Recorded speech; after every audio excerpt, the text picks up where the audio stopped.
Taking a look at all these fabrics, you can see, what do they all have in common? Well, lots of patterns and lots of print.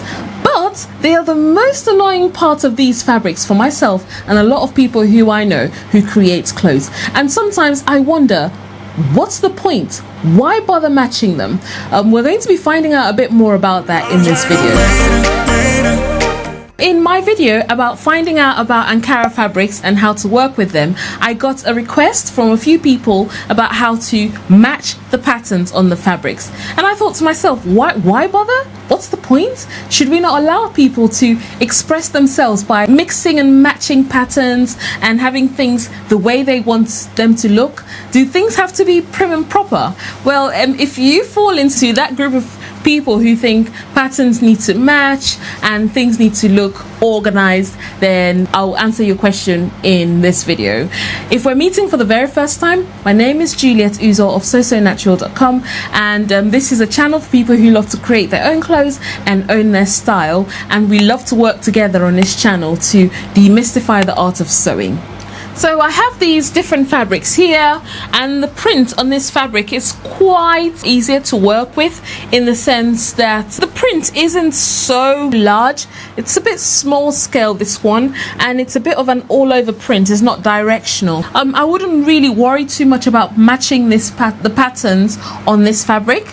I have this one here, which is a bit directional because you've got the butterflies, and this one might require a bit of a matching just to make sure that things go in the right order if you are one of those people who love to have things organized and in a certain way. This here requires some level of matching because, as you can see, the blues are in a section, the browns are in a section, so you want to have them organized in that sense. But then this is the chief of them all.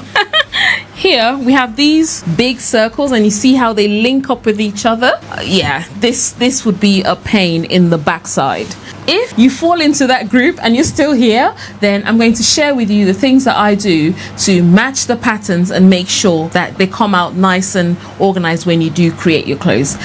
Just so you know, I'm one of those people.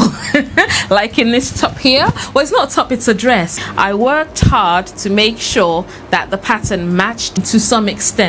I try to make sure that the matching happens in the areas that get seen by the public, i.e. the front, the back. Side seams not too much, but the front and the back are the key areas as much as I can. But it's hard to get the patterns to match where you have curves. So thing to consider is what matters the most to you. If you really want the attention to be in the front, like in front of the garment, then that's where you're going to do the focusing.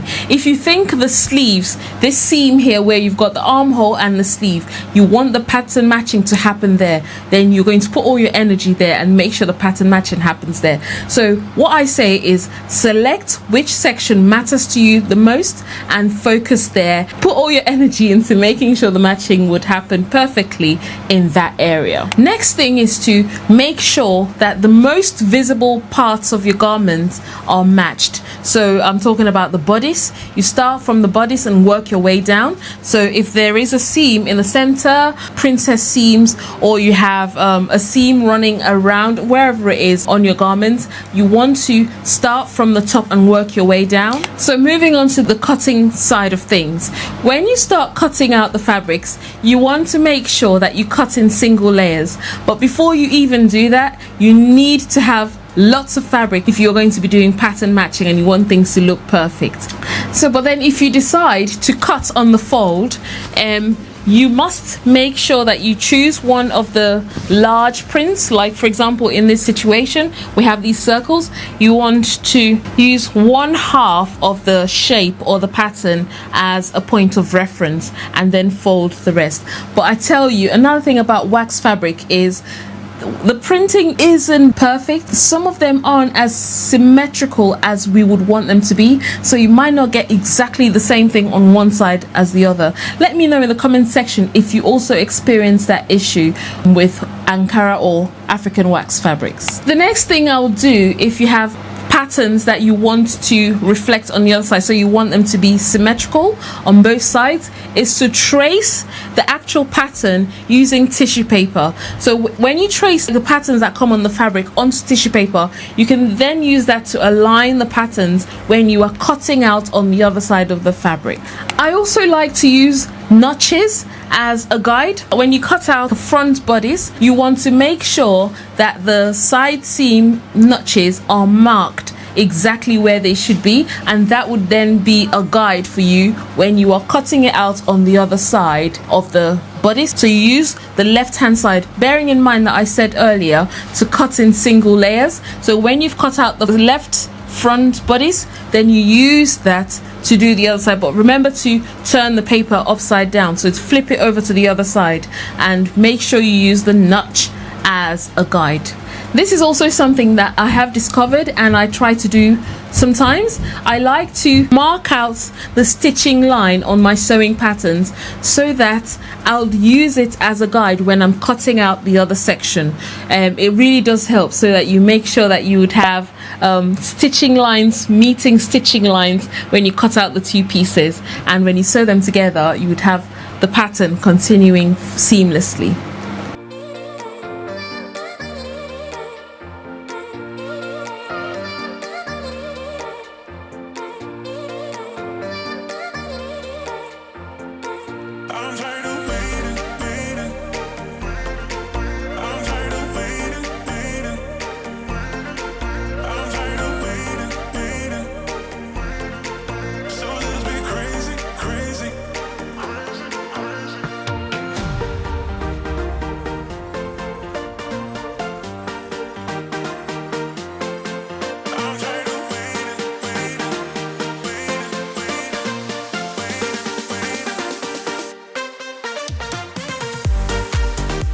When working with African wax fabric, especially the really good quality African wax fabrics, you would notice that the front and the back of the fabric are the same, and it's quite hard to identify the right side and the wrong side. So do not forget to use a chalk to mark the wrong side of the fabric. Use contrasting colored chalk to mark the back of the fabric so that you won't get things mixed up.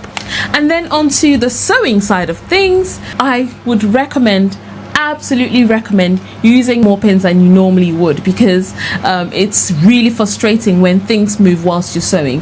Which takes us to the next one, which is using a walking foot. These walking feet, not everybody has those, which is the reason why it's best to use lots of pins or baste with a hand sewing needle, just to put things together and make sure things do not move. But if you have a walking foot, perfect. Use your walking foot to make sure that the fabric below doesn't move whilst you're sewing both pieces together. Or if you're working with multiple pieces, you can imagine. So it's really, really important to make sure things don't move whilst you're sewing.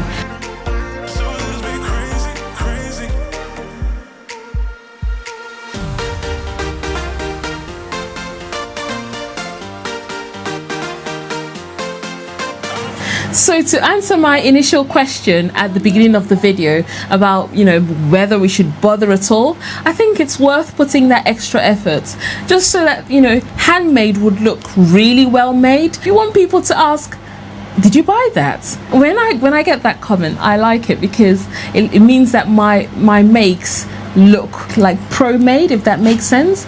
And it really does make a bit of a difference when you put that extra effort into the things that you create. So try your best to match as much as you can.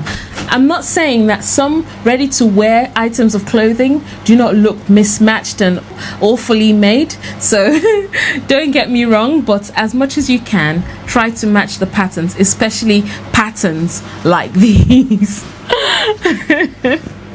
Okay, well, I have these videos here on the screen sharing more about working with Ankara fabrics, and I hope to see you over at those videos. Enjoy the rest of your day. Take care. All the best. Bye.